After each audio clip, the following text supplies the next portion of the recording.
I used to be a fisherman. It wasn't the biggest money-making profession in the world, but I enjoyed it, and it gave me a steady supply of food and a nice warm shack for when the rain got too bad. This was years ago, in some backwater town up in the mountains. First, let me tell you about the rain. Once a month, on the 15th, there'd be a massive rainstorm, causing the nearby rivers and the lake to flood. If you went fishing during one, well, your body wouldn't be recovered from the lake for months. So, after a while, the residents way back cottoned on, and for every newcomer or fisherman, they'd say, "Don't go to the lake when it's rain time." Bit silly, yeah, but once you've seen their bodies and their mouths hanging wide open, and their eyes glazed and lifeless, and their shirts and pants in tatters, you'd stop laughing. It was a few months after I moved there when I did something incredibly stupid. Now by this time I had followed the lake rule, and back then our town got hit with a water-infecting plague, which meant that a lot of the fish died. Although this didn't really affect humans, besides a slight headache, the fish were dropping like crazy. It was the 15th of October and I hadn't caught any fish. I was living on granola bars and bottled water. I couldn't pay the water bill, and I had taken up to going out fishing every day just to scrounge up more fish. But there wasn't really any luck.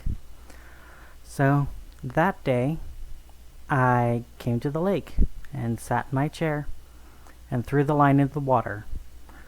After 3 hours, no fish had taken the bait. So I decided I would stay there for more.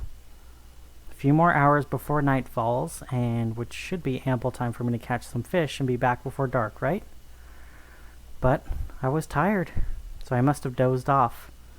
I only woke up because the raindrops were coming in fast and hard, splattering my face and glasses. When I looked over the pier, there was some kind of dark shape in the water.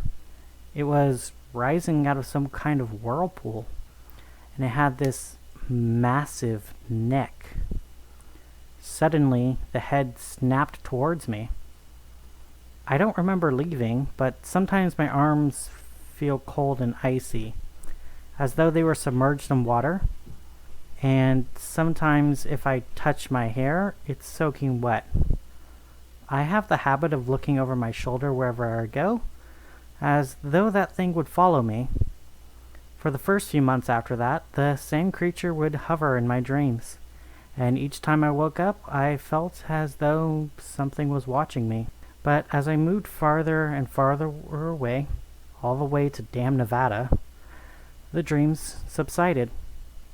After I saw it, I told everyone what had happened.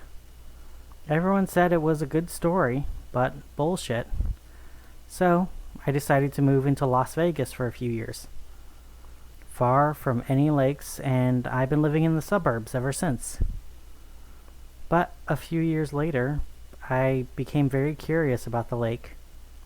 So, I asked around, and I found a guy who survived on July 15th, 20 years ago, when the floods first started, and no one knew what the hell was going on.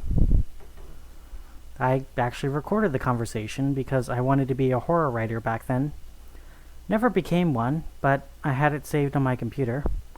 I'll read the transcript out below. We say our names a lot, and I need to omit that. Alright, recording has started. Now, where were you on July 15th and what were you doing?